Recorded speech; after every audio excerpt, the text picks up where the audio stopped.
So, hello guys. I can see several people here joining us. I can see Phil who says, hey all. Hey Phil, join us guys. We are here at the Serpstat webinar. I hope you are all fine today, and we are having an incredible topic to discuss. I've initiated a kind of poll before the webinar asking how many people get any leads or benefit from YouTube channel, and it surprised me that very few people benefit from it. Like most get leads from Twitter, from LinkedIn, some from Facebook, and just a small portion of people, small amount of people get any leads or see any benefit from YouTube. That's why I'm very grateful to our today's speaker that he suggested such an incredible topic, how we should optimize our YouTube channel, our YouTube videos to make them rank high, be visible in search, and bring value to your company. And we invited the right person for it, Itamar Blauer, who is an SEO consultant and a video marketing expert at the same time.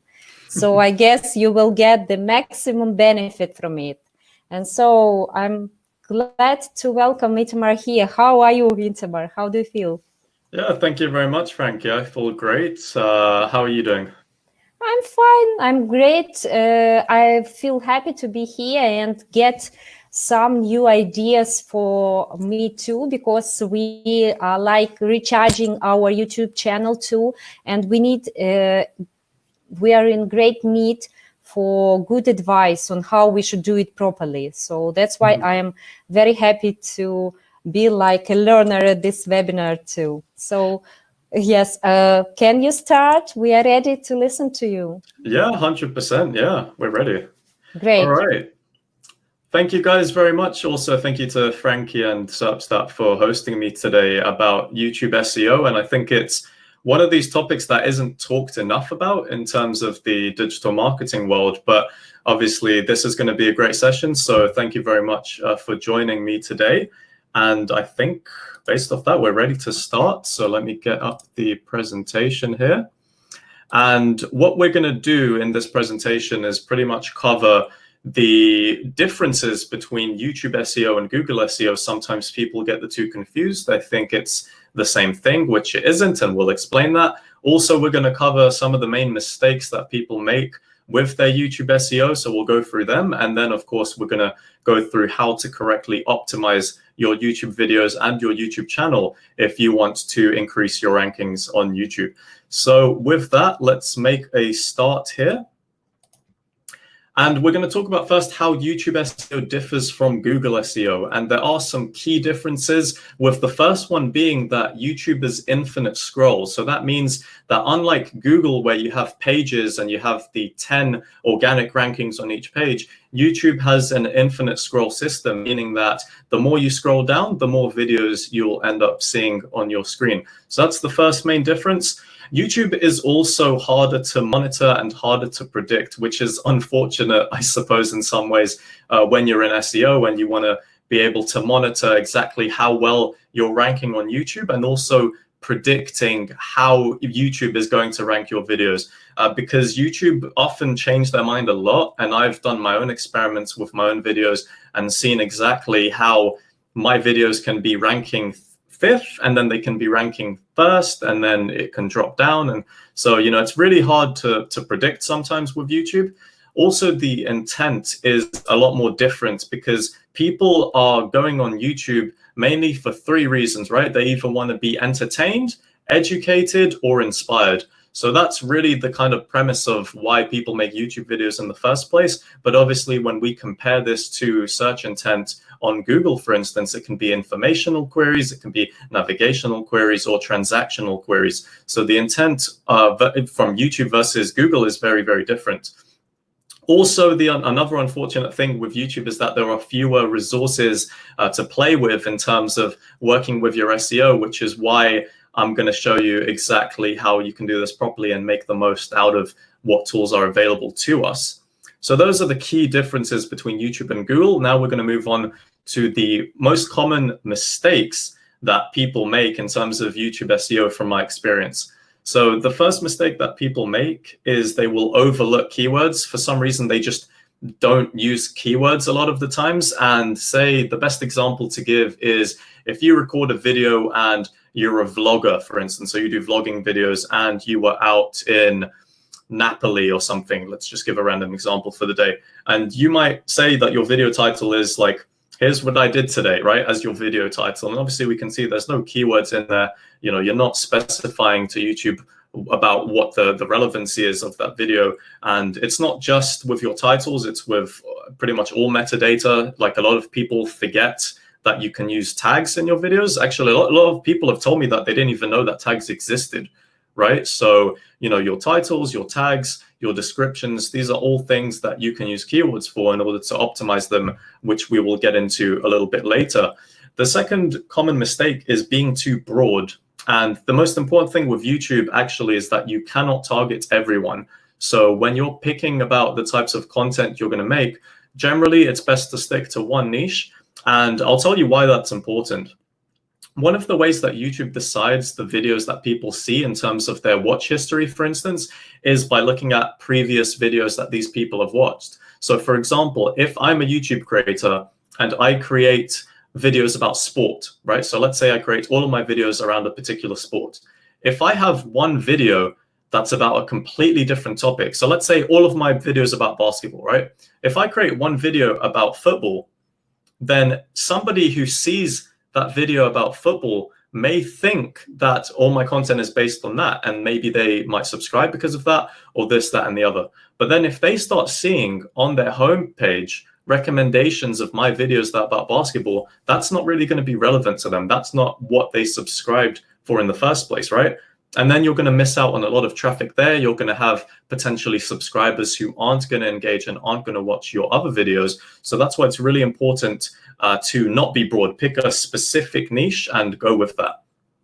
Another mistake people make is they avoid using call to actions. Maybe they just forget or just avoid them altogether, but call to actions are really important on YouTube to have in your videos because they're going to be creating the actions. So these prompts that you tell somebody to like a video, or at the beginning of the video, you tell them to leave a comment and engage, all of these prompts may help users actually perform these actions. And it's much better to do as opposed to just not having call to actions, you know, altogether, right? And then the last common mistake that I see people making is forgetting to add custom thumbnails. And thumbnails are really important from a click-through rate perspective, because if you have custom thumbnails that use your brand colors, they look tidy, they look neat, people are more likely to click on them as opposed to one of the 3 auto-generated thumbnails that YouTube give you. So these are really, really common YouTube SEO mistakes that you should avoid at all costs, pretty much. But now we're going to move into how to actually optimize your YouTube videos and rank higher on YouTube. This first step is actually identifying your audience. So there's kind of 3 steps to this part. So the first one is knowing who you're targeting. So you need to pick a niche, you need to create personas, think about the people who may be interested in watching your video content, and ask yourself, will this person actively look for my videos on YouTube? And I think that question alone is really important in order to determine, you know, what kind of content it is you should be making in the first place, right? So once you know who you're targeting, you need to also know what they're searching for. So do some research yourself and think of the content that you want to produce. Have a look and see what's already there on YouTube. So take a look at your competitors, right? So this is part of competitor research as well. You need to see how well these videos are performing, because if you see that no one's really caring, there's not many views, you might want to consider creating different videos, right? Also having a look at the engagement of these videos. So click on a video of your competitor, scroll down, see how many likes, how many dislikes do they have in relation to the view count, and also see how many comments they have in relation to the views of that video. And that will give you an indication in terms of how much engagement do these types of videos get. Maybe it's the topic, or maybe it's the content creator itself that's just not good enough, which means that there's an opportunity for you to go there and exploit and start making videos about that topic. And then the last thing you want to do is create and optimize your videos accordingly once you know who you're targeting and you know what they're searching for. So that's like the first step of YouTube SEO, about identifying your audience. Once we do that, we come to keyword research, which is one of the most important things, but it's also one of the, I guess, annoying things about YouTube, is because there is no way for you to know the exact search volume of a query on YouTube. And this is big. It's become a big problem that I've seen people ask me. Is like, well, how am I going to do keyword research if I don't know the search volume? And I'm going to share with you just the 2 free ways to be able to do keyword research and for you to get the most accurate information about whether or not there is demand for the particular keywords that you're searching for. So the first one is with YouTube search predictors, which you can see is the image on the right. So there's the search here of how to bake a cake, and you can see that the results that go down, you'll have different predictions about what YouTube sees is popular related to that search. So obviously within YouTube's algorithm, they know what people are searching for, so they can give you ideas there and then, so you can use that. The second one is Google Trends, which is another free way to be able to check, to see like trending data and seeing if certain keywords have become more or less popular over time. And you're able to specify that for YouTube as well, which is really good. So with the YouTube search predictions, they're very accurate, they're very up to date, and it's impossible to check competitiveness as well, which I mentioned before. And also, if you want the best results, you can go into an incognito browser, for instance, on Google Chrome, to see which videos are ranking the best for the keywords that you're typing in. And the reason they're up to date is when Google released the page experience update, I think it was the end of last month, I can't really remember, but I put out a video on that date, and then I went in an incognito tab and I put in Google page experience in the search results, and I could already see that it was recommending that from the search predictions and also Google page experience update, and I was already ranking #1 for that term. So it is really up to date and accurate in terms of the search predictions, because YouTube know what their users are typing in, right? And then we move on to Google Trends. So with Google Trends, it's about the trending data, and you can specify it for YouTube search. So if you can see my mouse here, so it says YouTube search as the tab on the right, and by default that will be Google, but you can change it to YouTube search, and it does work hand in hand with the search predictions. So for example, when I put in Google page experience and I went on YouTube search, there was a massive spike of interest when that update was announced by Google. So you can see they work hand in hand, and Google Trends is really good. I use that. And if you use that along with the search predictions, you should have good ways of knowing what types of videos you should be making for your channel. So now we've reached the next step, which is about metadata. So we touched upon metadata before, which basically in YouTube sense, it would be the titles of your videos, the descriptions of your videos, the tags, and also a couple other things which we'll get into later. But this is an example of one of my videos, and you can just see that we've got the metadata here. So we've got the title, which is the one with the biggest size font. And also underneath, we've got the descriptions, and you can't see the tags as well, but I'll show you how you can see the tags as well. So let's start with the title. So when you're optimizing your YouTube videos, you want to include your main keyword in the title. So for this instance, I was doing keyword research about how to get customers for your business. So I was using those keywords in the title. So the first words of my video title was that keyword, how to get customers. And also there was the long tail, how to get customers for your business. And also I was targeting online brand communities as well. That's another keyword I was targeting. So you can rank for a variety of different keywords just by optimizing your title effectively. And that's what I did in this example. And the other thing you want to do with your video titles is keep them consistent. And the reason for this is it keeps it professional, but also it makes it so that people kind of know that you're the content creator. If you keep all your titles the same, eventually people kind of start to recognize that that is your video, and they might be more likely to click on it. Also as well, with talking about the case and title case, to remain professional as well, which is what I do. So I use title case for my video titles. Now, there are plenty of YouTubers who will use all caps, which, I mean, if you want to clickbait with that, you're free to. There's nothing stopping you. But, I feel like if you're doing B2B, whatever, use title case, keep it professional for your titles. Next, we've got the thumbnail, and the thumbnail is actually really, really crucial on YouTube search because it influences your click-through rate, which is a very important ranking factor for YouTube.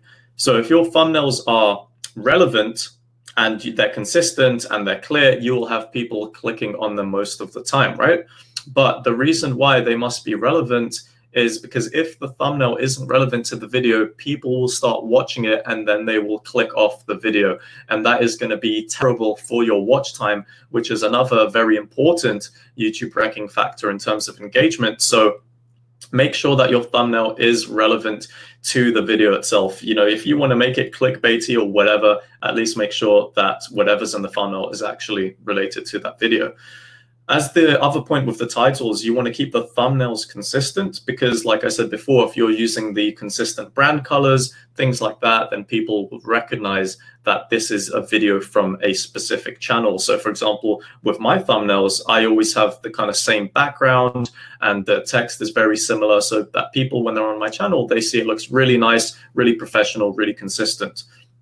Now, there are different tools you can use to create thumbnails. You've got free tools such as Canva, which you can do that. I've used Canva before, it's really good. And there are also paid tools like Photoshop, which is the tool that I always use for my thumbnails. But you know, you can have a choice if you've got one or the other, like that's great. Obviously do what's right for you, whatever's easiest for you to create your thumbnails and for you to create them well. So those are just a couple of tools that you can use for that. And now we move on to the description. So with the description, you want it to be about 250 words as a rough kind of guide. You also want to be very descriptive, obviously, and use timestamps if you can. So timestamps being like when you're splitting up the video into different sections, you could have, for example, 00:50, which means that you're telling them what's happening at 50 seconds in the video and people can kind of click through to that particular time period. You also want to include your main keywords around 4 times during the description and try and include it for the first time you include it, try and include it within the first 25 words. Because that's really important because right off the bat, you're telling YouTube exactly what your video is about and improving that relevancy. You can also include hashtags in your video, as you can see in this example. You can put up to 15 in a video, and the first 3 that you put up will show above your title. So here, I've put brand, hashtag branding, and hashtag marketing as the first 3 hashtags. So you put that at the bottom of your description, and then they will come up above the video title. Now we're going to talk about tags. So tags are really important. Now, are they more important than your video title? Probably not, but they're still really important to give YouTube more information about what your video is about. So with your video tags, you want to use your main and semantic or related keywords. And another thing you could do, which is quite sneaky, is include your competitors as tags. So what I've done previously in a different channel is we put the channel's competitors as like within the tags of one of our videos. And then we would see that when people are watching their videos, the video that is ours, which we put their name as the tags, that showed up in the suggested videos on the right-hand side of the YouTube page. So that's a sneaky test you could do to try and basically steal clicks away from your competitors. So you can try that out. And also, if you want to find out which tags are featuring in certain videos, you can use a tool like Keywords Everywhere, which is free. And then when you've got that installed, that's the image you see on the right here. When you're on a YouTube video on the right, you'll be able to see all of the tags that that video uses. So that could be pretty good if you want to do some more competitor research, try and see what they're using for their tags. And you can also use a website called onlinefreetools.com. And this website, you can pretty much paste the YouTube video URL, and then it will find the tags and show them up as a list for you. So those are 2 different tools that are free that you can use to find tags of any YouTube video. Now we're going to move on to end screens and cards. And I think these are the ones where people don't use them enough because you don't set them right off the bat. They're part of what I call an in-video optimization because you include them as part, like within your actual video. That's where they get overlaid. So when we're talking about end screens, so the image you can see below here, this is an end screen. So within the last 20 seconds of any video, you can have that period to be used to show end screens, and you can have up to 4 modules on the end screen. So in my example, I will have my channel icon in the bottom right, and I will have 2 videos that I can put, either just normal videos or playlists on the left. And end screens are really crucial because they increase your watch time, which is very important. And they act as CTAs. As we mentioned before, CTAs, you prompt users to click on related videos. And of course, they can provide more information. And with cards, you can't see it in the image here, but cards are basically the little icon that you can see at the top right of a YouTube video. Sometimes when you're scrolling through it or you're watching it, you'll see an icon pop up. So that would be a card. And so when you click that card at the top right of your screen, you'll be able to be sent to another video that's related. And I think if your YouTube channel has better engagement, they'll allow you to actually use your cards to go directly to different websites, to different links.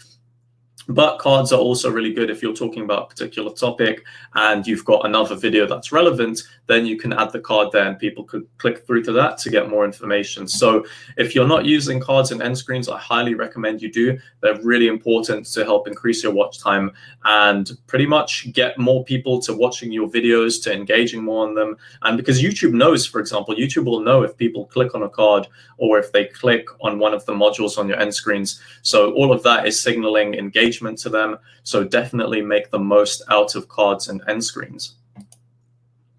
And also, one thing you can't forget is your about page. So every YouTube channel will have an about page. You want to have this to be quite lengthy. I'd say 200 to 250 words. You want to include your main keywords in the about page. You want to make sure it's in depth so that when your users check your about page, they'll know exactly what your channel is about. And that is really important if that's what's stopping, I suppose, people from subscribing.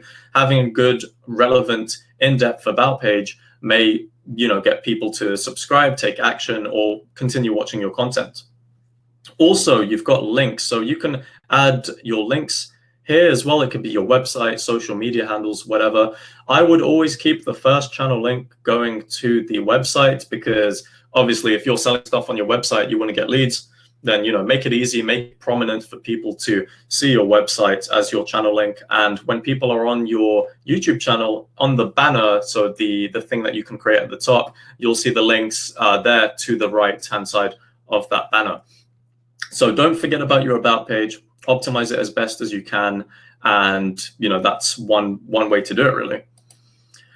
Next, we're going to talk about subtitles and CC, which stands for closed captions. And I think this is one of the other things that not many people focus about in terms of YouTube SEO, but they're really, really important for you. And so the subtitles will display when you speak, when you're saying words, and closed captions are about all sounds, so dialogues and sound cues and stuff like that. And why they're important is because the bots of YouTube, they don't watch your video, but at least they know what's being said. So as long as you've got the subtitles in there or CC, making sure that if you have in your video, for instance, talked a lot about your main keyword, you're mentioning, so say, for example, I'm making a video about digital marketing trends, right? I will be saying digital marketing trends quite a few times in that video. And obviously, we need to make sure that's being picked up in terms of the subtitles that YouTube generate automatically through their voice recognition, right? But if they're not, you can go on CC and you've got 3 different options, right, of subtitles and CCs for your video. So you can create new ones either by uploading a file, which takes a long time. I wouldn't really recommend you do that. You can transcribe and auto sync. That's the second thing. So that's where you literally paste your script and then YouTube will kind of auto sync and fill in the gaps of where that appears. Or you can create new subtitles or CC from scratch, and you can kind of pause the video and add them as you're going along. But the reason why this is important is that if you're not mentioning with your voice the kind of main keywords of what your video is about, you can go into your subtitles and CC and edit them and make sure that you kind of add very sneakily, just adding the keywords that you're talking about in the video. So that's something that's really, really crucial because obviously the bots don't watch your videos. Now, let's get into this meaty slide, but this is really what YouTube have actually said about how YouTube search works. And they don't do this often, but I'm just going to read the quote here. So they're saying that they prioritize 3 main elements to provide the best search results. And these are relevance, engagement, and quality. So with the relevance, they were saying title, tags, description, video content. So that's the relevance. So when we're talking about engagement, this is the watch time, as we mentioned before. And watch time is crucial. That's literally what YouTube is saying is the engagement metric here is about watch time. So how long people actually stay on your video, stay watching your video. And then the last one is quality. And quality is quite interesting because they don't really specify. They just say our systems are designed to identify signals that can help determine which channels demonstrate expertise, authoritativeness, and trustworthiness on a given topic. And obviously that's the EAT here about quality. But I think I know one way that they will actually be able to show us what they mean by quality, and I'll show you that in a little while. And then they carry on by saying, in addition to these factors, they also try and make results relevant. So when they consider search and watch history of different users, they will show slightly different results. And that's what I talked about right at the beginning. So when you're on your YouTube home screen, the videos that come up are going to be different for you than it will be to your friends or your colleagues or whatever. And that's another important thing to keep in mind. And that's also why you need to pick one niche, which I said at the beginning, so that people don't get mixed up thinking your channel is about one thing when it's really about something else. Now let's move on to how to share YouTube videos effectively.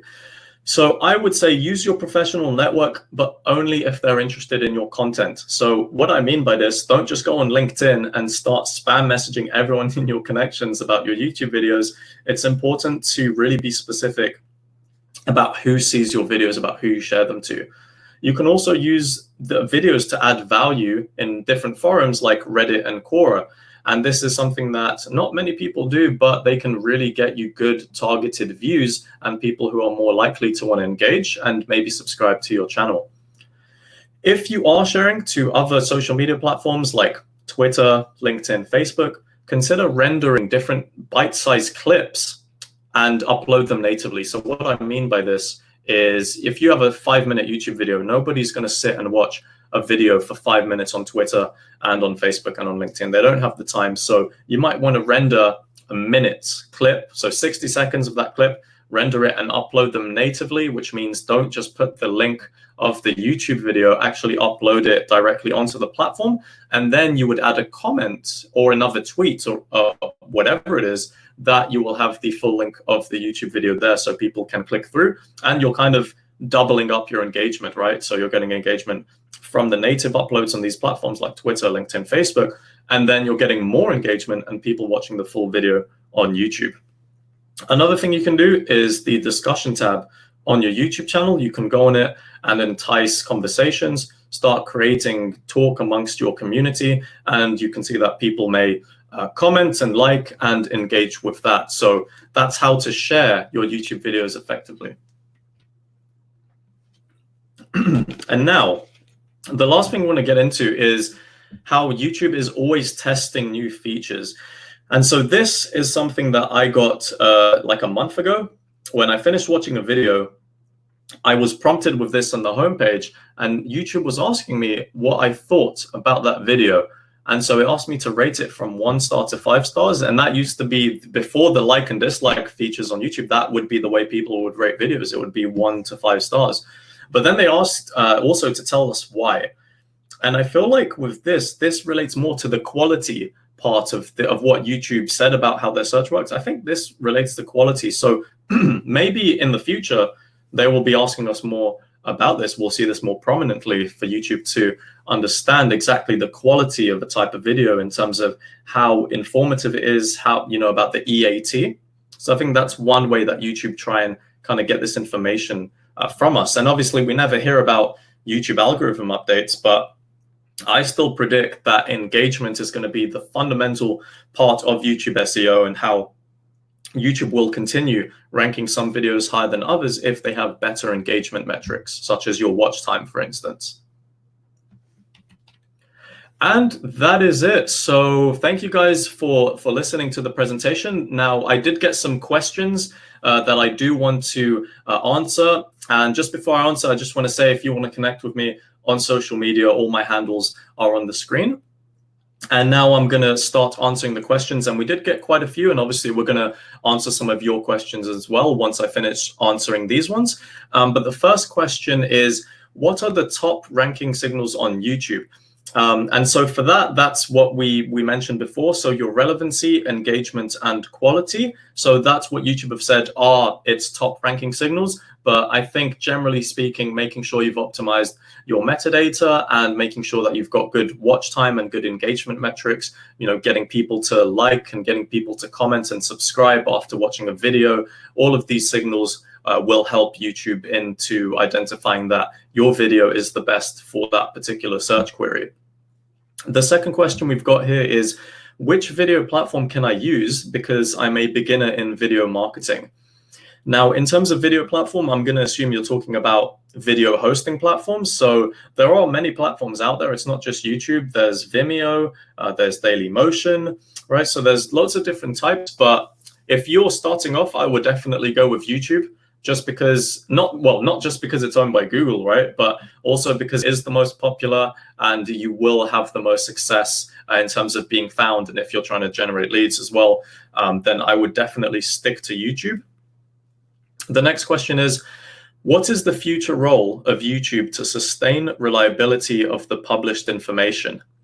And I think to answer that bluntly, I'm not quite sure. I know that YouTube are trying to, over time, make sure that people, or I say users, are safe on the platform. So they were introducing the thing about, you have to say if there are any minors featured in your video. And a while back, they also started demonetizing and banning content creators that were uploading things like false information about vaccines and different medical terms. So YouTube's role really in the future is just to make sure that there isn't any fake news and that, things like that don't get shared on its platform. So that's what I'd have to say to that question. The next one is, at which point of my YouTube channel's lifespan should I be optimizing videos? And I think if you've already got a channel that has loads of videos on there, there's nothing stopping you from going back and optimizing the videos that you currently have. I think that you can optimize YouTube videos right now. Like always, that should be the answer. It's always at the present. So it doesn't matter if you're just starting out. It doesn't matter if you uploaded a month ago or 5 years ago. You should always be making sure that your videos are optimized. And that's pretty much it. I mean, like in terms of YouTube channel lifespan as well, it's quite a nice way to phrase it. But there are certain people who just literally leave old videos, and they might have hundreds of videos that and they're thinking, well, it's going to take me so long to optimize them. I would say in that case, just prioritize them. So the videos that are going to be the ones that help you get leads, are the ones that link to your kind of main services or your main piece of content. Definitely optimize those first, and then you can optimize the other ones later. The next question we've got is, how would I get more traffic as a completely new YouTube channel? And so this one is a really good question, actually, because there's so many channels being made every day, like hundreds and hundreds of thousands of videos uploaded every single day. So if you are a new channel, obviously using the tips that I've talked about in terms of optimizing your videos, but also I think it's more about, getting involved in things like online brand communities, starting to develop a professional network related to your niche. Use that as a way to kind of leverage getting more targeted views and finding ways for people to more likely engage with your videos. And then YouTube will see these positive signals, and you may end up ranking higher and seeing more success as a new channel. The next question is, are animated videos with a voiceover as effective as those with actual people in them? Generally speaking, I would prefer having actual people in videos. I think it's just more human-like to actually see other humans in videos. But if you're say, for example, making a video about a service that you have, and loads of businesses do this, loads of B2B companies do this. So their kind of main service videos, they will have it as an animated voiceover. So that's not bad. I suppose in that instance it might work quite well, but for everything else, people buy into people, right? So you want to make everything personable. So if you can have real people in your videos, then by all means do that. And we've got 2 more questions here from the questions I got before, and then we'll get into questions that you guys have. So the next one is, why don't YouTube allow to use branded keywords in video keywords? For example, the names of rappers.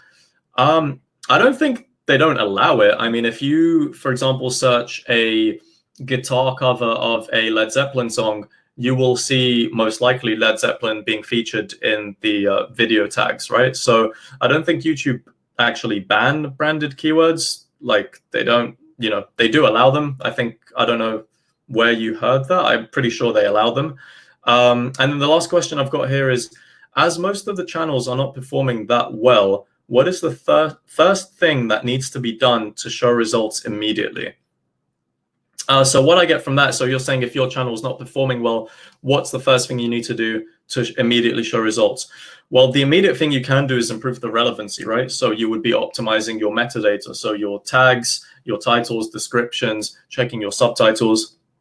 That would be the first thing you do. Because, I mean, apart from that, you're not going to initially be able to change your engagement or things like that. So definitely changing up your metadata. That'll be the first thing to do to get results the quickest.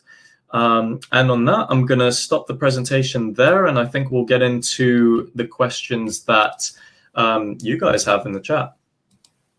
Yes, okay. So thanks for answering so many questions sent in advance. And here we have 2 more questions from Pedro and from Phil. So Pedro asks, some people paste their scripts in the video description. This is bad, right? What do you think? Paste scripts, did you say? Right. Yes, yes. What kind of scripts do you mean? You mean, okay, I see what you mean. So you mean, for example, in terms of the things you're actually saying in the video, people paste that in the description.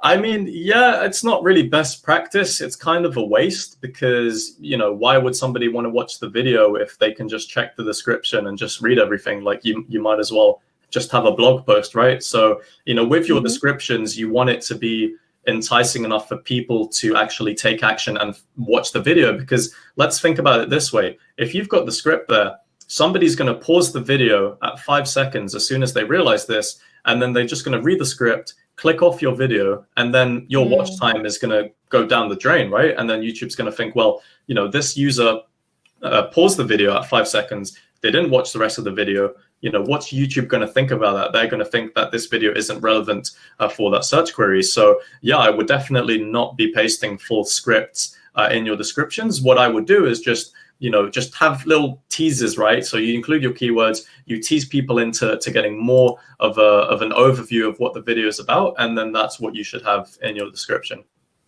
I see. And we have 2 more questions which seemed similar to me. So Brian and Phil. Phil asks if it's actually okay to include competitors in hashtags, or is it frowned up? And Brian also asks, what do you think of adding hashtags in your description? So yeah, so the first question is, I wouldn't include your competitors in the hashtags in the descriptions. I said if you want to kind of do a sneaky test, you could put them as one of your video tags, but definitely don't put them on the hashtags, because if you do, and say you put it as one of your first 3 hashtags, somebody's watching your video, they look at the top of the title and they see your competitor there as a hashtag, they'll think, well, why are you giving that awareness away to your competition, right? So definitely don't do it in the description as hashtags. If you do want to do it, put it in the tags.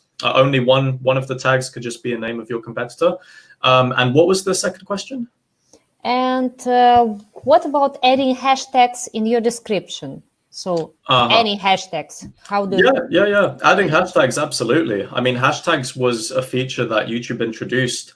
I don't know if it was early this year or late last year. Like, it's quite still a new feature they introduced, but definitely add them in your description, add them towards the bottom, I would say, because I don't feel like they need to be as prominent because obviously they're going to show up above your title. But yeah, add them. I mean, you can add up to 15, so don't add more than 15, and just make sure that the first 3 hashtags that you put in your descriptions are going to be the 3 that show up above your video title.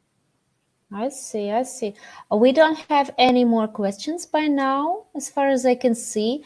But also, guys, you all have the email, my email. So if you have any questions after this webinar, you can send them to me, because when we get the recording of this webinar, you all will be sent the recording together with the answers to the questions, if any additional questions arise during this time. So don't worry, you will get everything.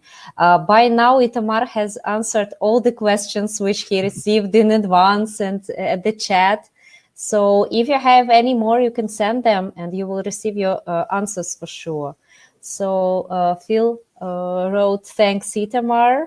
And you have a thanks also from Pedro for answering the question. So, and thanks, people also thank me. Thanks, guys. I'm glad you arrived. And I don't know, for you, I'm sure that you also got lots of useful information from Itamar. I think I will have to rewatch it again to make some notes, because for me it was super useful. Thank you very much, Itamar. Thank you. Yeah, it was a pleasure. Thank you everyone for watching, and obviously reach out to me on my social media channels, and yeah, thank you very much. Thank you, guys. Thank you. See you. Thank you. Have a nice day.